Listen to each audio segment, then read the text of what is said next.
संवैधानिक पर बैठे उन राज्यपाल से पूछना चाहता हूं कि प्रशांत किशोर जी से पहले बच्चे भी अनशन पे बैठे थे साहब। जितना हक प्रशांत किशोर जी का इस संवैधानिक दायरे में है, धरती पर है, इस भारत पर है, उतना ही अधिकार मेरा भी है। जांच करवाने के बाद दूध का दूध पानी का पानी हो जाएगा। गर्दनी बाग में क्यों नहीं आया चिराग पासवान?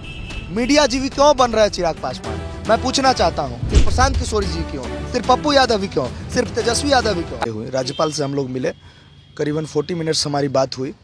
उन बातों के जिक्र में उन्होंने साफ इनकार कर दिया कि देखिए, सबसे बड़ी बात है कि आप जब ये चलाएंगे तो लोग हमारे वाइट्स को सुनने के बाद काफ़ी ज़्यादा जो है मोनोपोलीज हो जाएंगे कि ये क्या बोल रहे हैं। लेकिन जो बात हुआ है मैं वही एग्जैक्टली कहूँगा। राज्यपाल महोदय का पहला जो वक्तव्य था वो ये था कि मैं संवैधानिक परिधि में हूँ और मैं एक प्रहरी का काम कर रहा हूँ इस बिहार राज्य में, संवैधानिक प्रहरी का। मैं ये देखता हूँ कि कोई भी व्यक्ति संवैधानिक दायरा से बाहर ना जाए, ठीक है, ऐसे शब्द उनके रहे। तो हमने उनसे सवाल किया कि साहब, जो हम पे लाठी चार्ज हुई, हमें लाठी मारा गया और आज तक मुख्यमंत्री जी या सरकार का कोई भी व्यक्ति पूछने तक नहीं आया, तो क्या ये संविधान के अंतर्गत हुआ या संविधान में ऐसा कोई कानून या कोई आर्टिकल्स, कोई अनुच्छेद है या आईपीसी में या सीआरपीसी में या एनएसबी में ऐसा कोई कानून बना है नया कि बच्चों को दौड़ा दौड़ा के पीटा जाए? तो इस तरह का उन्होंने कहा कि देखिए, मैं संवैधानिक दर्जे से यहाँ का गार्जियन हूँ और वास्तविक जो शासन है वो माननीय नीतीश कुमार के हाथों में है। मेरा जो दायित्व है कि आप जो सरकार पर एलिगेशन लगा रहे हैं और मेरे पास जो आप विज्ञप्ति लेकर के आए हैं, उस विज्ञप्ति का अनुशंसा मैं सरकार को कर सकता हूँ। संबंधित जो अधिकारी है मैं उन्हें सौंप सकता हूँ। हमने कहा कि साहब, हमारी एक ही मांग है, जो बीपीएससी में जो अनियमितता इस बार देखी गई 28 सेंटरों पर, उस सेंटर की एक जांच कमेटी बैठाई जाए, जांच हो और उस जांच के जो हमने एलिगेशन लगाया है उस एलिगेशन का हमसे रिपोर्ट मांगे, उस एलिगेशन का हमसे सबूत मांगे और हम देने के लिए तैयार हैं।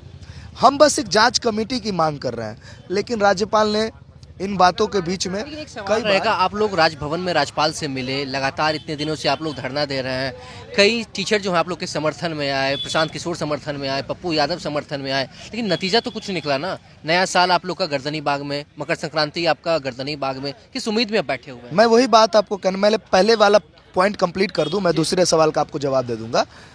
मैं वही कह रहा हूं कि राज्यपाल महोदय ने सारी बात कहने के बाद उन्होंने प्रशांत किशोर जी के स्वास्थ्य के बारे में कहा, लेकिन यहाँ पर बच्चे भी 7, 8 दिन 10 दिन जो है अमरण अनशन पे रहे।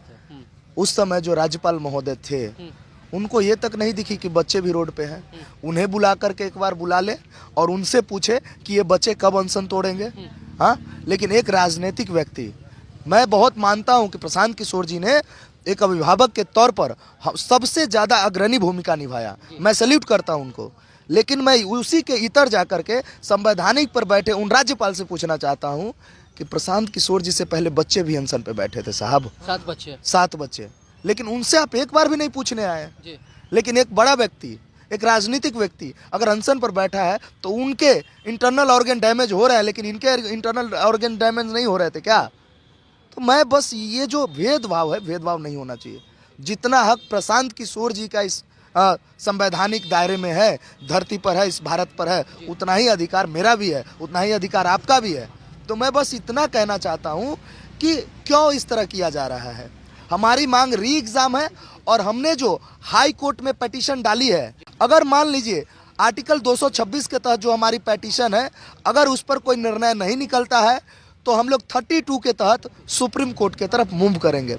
नो डाउट प्रशांत किशोर जी हमारे साथ खड़े हैं और आज भी जैसे कि कल हम लोग मिले वो खड़े हैं, लेकिन हम चाहते हैं कि सभी लोग हमारे साथ आए। सिर्फ प्रशांत किशोर जी क्यों, सिर्फ पप्पू यादव ही क्यों, सिर्फ तेजस्वी यादव ही क्यों, राहुल गांधी क्यों नहीं, कन्हैया कुमार क्यों नहीं, और विभिन्न नेता, माले के नेता क्यों नहीं? राहुल गांधी भी आ रहे हैं 18 तारीख। तो हम तो कहते हैं कि यहाँ पर आइए। आपने एक बात पूछा कि आप लोग का जो है नया साल यहाँ बीता, मकर संक्रांति बीत रहा है, ये आपको दिख रहा है साहब, उन नेताओं को क्यों नहीं दिख रहा है? क्योंकि हम भी किसी के बच्चे हैं। हमारे घर में ना तो नया साल मनाया गया और ना तो मकर संक्रांति मनाई जा रही है।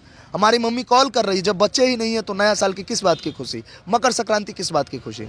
इन नेताओं को नहीं दिख रहा है। ये नेताएं अपने अपने आवास पर भोज पार्टी कर रहे हैं, दही चूड़ा पार्टी कर रहे हैं। हमसे भी तो कोई आके पूछो। लेकिन चिराग पासवान ने कहा था कि आप लोग के ऊपर जो लाठीचार्ज हुआ है वो बिल्कुल उसके समर्थन में नहीं, उसके खिलाफ है।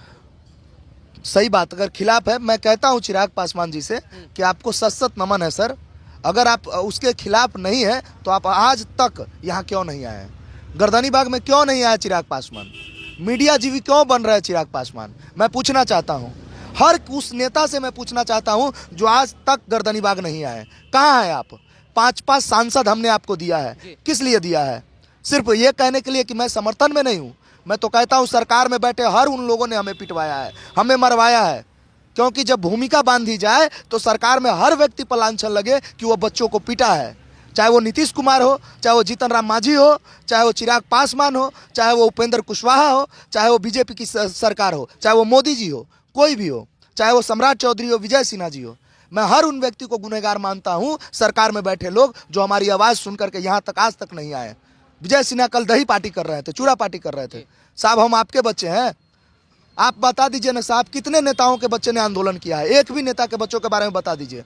हम सिर्फ गरीब किसान के बच्चे आंदोलनरत होते हैं। क्यों होते हैं? क्योंकि हमें अपना अधिकार नहीं मिलता है, और जब हम अपने अधिकार की मांग करते हैं तो ये बर्बरतापूर्ण तरीके से हम पर लाठी चलाते हैं। आज ये छात्रों की बात है, जो नेता हैं सभी को सत नमन है, लेकिन आए पूरी तरह से हमारे साथ रहे।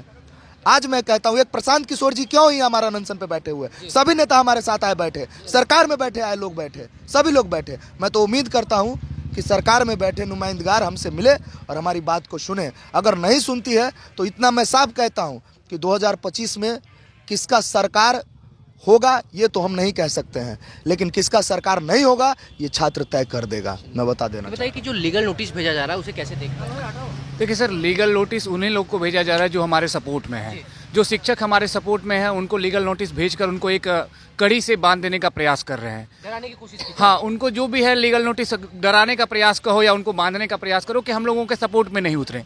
लेकिन जो हमारे सपोर्ट में आ रहे हैं वो तो आएंगे ही, क्योंकि आप लीगल नोटिस जिनको भेज रहे हैं वो भी पढ़े लिखे लोग हैं, उनको भी पता है कि कानून किस हिसाब से, कानून के हिसाब से चलना चाहिए। हाँ, और दूसरी बात रही कि हम लोग की मांग जो है, जैसे आपने बोला, भाई ने, मेरे साथियों ने बताया कि 1 तारीख का दिन, आज तक हमारे उम्र में आज तक 1 तारीख का जो दिन होता था, हम लोग कहीं ना कहीं अच्छे से खाते पीते थे, घूमते थे, लेकिन वो दिन पूरा गर्दनी बाग में बीता। 14 तारीख का दिन, आज मकर संक्रांति का दिन है, अब चूड़ा दही का दिन है, लोग खाते हैं, साल में एक वर्ष में एक बार आता है, परिवार के साथ रहते हैं, या परिवार के साथ नहीं भी रहें तो आपस में लॉज में जहाँ भी रहते हैं दोस्तों के साथ मिल बांट कर खाते हैं। सभी सहपाठी यहाँ बैठे हुए हैं।